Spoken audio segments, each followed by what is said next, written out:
अस्सलाम वालेकुम व्यूअर्स, क्या हाल हैं आपके। उम्मीद है बिल्कुल ठीक होंगे और अपने घर में खूब इंजॉय कर रहे होंगे, अपने रोज़मर्रा के अमूर को अंजाम दे रहे होंगे और खूब खुशो-खुर्रम ज़िंदगी गुजार रहे होंगे, घर को मैनेज कर रहे होंगे। व्यूअर्स, जैसे ही घर की सफाई की जाए वैसे ही बहुत सारा कबाड़ निकल आता है और जनाब ही घर के अंदर खामखा का मैस फैलाता है। तो मैंने भी अपने घर की, जैसे कि आप जानते हैं, सफाई सुथराई की तो अंदर से काफ़ी सारा कचरा कबाड़ निकल आया, जिसके अंदर मुख्तलिफ़ कैटेगरी के गत्ते वगैरह और कबाड़ था।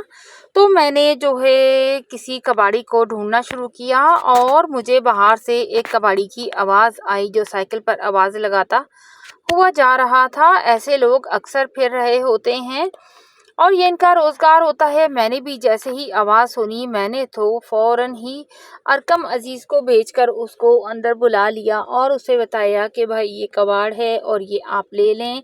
उसने भी बड़ी खुशी खुशी सारा कबाड़ इकट्ठा किया और अलग अलग चीज़ों को अलग अलग बोरों में डालना शुरू किया। मैंने तो उसे बताया कि ये चीज़ें पड़ी हैं, अब आप इनको संभाल लें।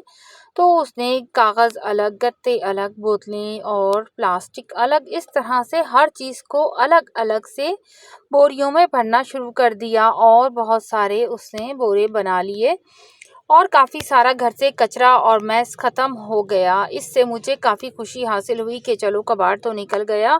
कई दिनों से ये कबाड़ घर में गंद फैला रहा था। यहीं पर अली भाई जो है वो अपनी गाड़ी को धोते थे तो सारा कबाड़ गंदा, मतलब मज़ीद गंदा हो जाता था, गीला हो जाता था। तो फिर इससे काफ़ी तकलीफ़ उसको भी थी और मुझे भी अच्छा नहीं लगता था। लेकिन फाइनली आज मुझे जैसे ही थोड़ा-सा टाइम मिला, मैंने इस कबाड़ से जान छुड़ाई और कबाड़ी ने भी जल्दी-जल्दी, क्योंकि धूप बहुत ज़्यादा हो रही थी और वो बेचारा भी धूप में बैठा हुआ अपना सामान अलग कर रहा था। उसने रोटियों को एक अलग से बोरे में भरा, सारी रोटियां जमा हुई थी क्योंकि पिछले दिनों घर में दावतों का सिलसिला जारी था। मेहमानों की आमद आमद थी क्योंकि अरकम के पापा और आए हुए थे और जनाब बेटा अरम भी आया हुआ था। तो इनके दोस्तों वगैरह की काफ़ी ज़्यादा ज़ियाफ़त वगैरह थी। तो इस चक्कर में काफ़ी रोटियां बच जाया करती थी। दावतों में अक्सर ऐसा ही हुआ करता है। तो जनाब मेरे पास भी ये सारा सामान काफ़ी जमा हो गया था, तो जनाब मैंने देने का इरादा किया हुआ था। ये देखिए, एक बोरा उसने लोहे के सामान का भी तैयार कर लिया और सब चीज़ों की अलग अलग प्राइजेस उसने लगा रखी थी। छोटे साहब अपनी हिसाब किताब की कॉपी लेकर आ गए। आज मैंने इनकी जिम्मेदारी लगाई है कि ये सारा हिसाब करके मुझे बताएंगे कि कौन सी चीज़ किस तरह से उन्होंने दी है, क्योंकि जनाब पैसे भी तो इन्होंने ही बटोरने हैं।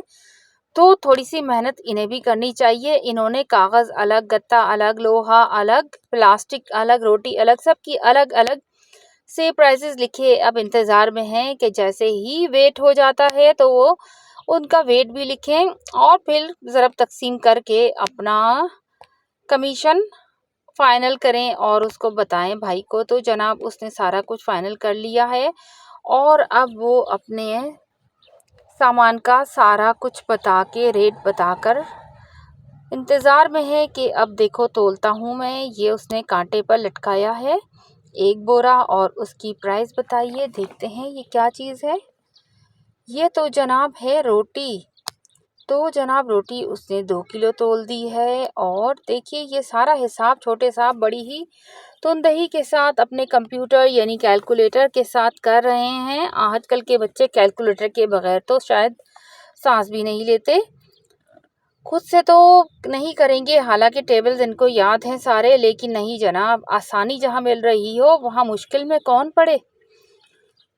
तो जनाब फाइनली उसने सारे बोरों को वेट कर करके अपनी वेट बता दिया है और छोटे साहब प्राइजेस को काउंट कर रहे हैं, लिख रहे हैं और मुझे आज सारा हिसाब छोटे साहब ने ही करके देना है। तो जनाब देखिए हिसाब किताब हो चुका है और फाइनली पैसे हाथ में आ गए हैं। भाई भी बड़ी खुशी के साथ वीडियो बनवा रहा है और छोटे साहब को उन्होंने कितने पैसे दिए हैं जनाब, देखते हैं कितने मिले हैं इनको। इनको टोटल 5 और 100, 600 और 10 रुपये, 610 रुपये की आज कमाई हुई है। तो भाई बड़ी खुशी के साथ अपना सामान लेकर चले गए हैं। उन्हें पता है कि उनका व्लॉग बन रहा है, बहुत खुश हैं वो तो जनाब कि अब वो भी नेट पर आएंगे और उनकी अच्छी खासी बिक्री हो जाएगी और उनका कारोबार चमक जाएगा। तो ठीक है व्यूअर्स, वो भी अपना सामान उठा रहे हैं और हम भी उनको रुखसत करके और फिर अपना बाकी घर का काम अंजाम देते हैं। छोटे साहब बड़े खुश हैं जनाब, जेब जो गर्म हो गई है। चलिए अल्लाह ताला बरकत अता फरमाए घरों में, जेबों में और ज़िंदगियों में। ठीक है, फिर मिलते हैं। अल्लाह हाफ़िज़।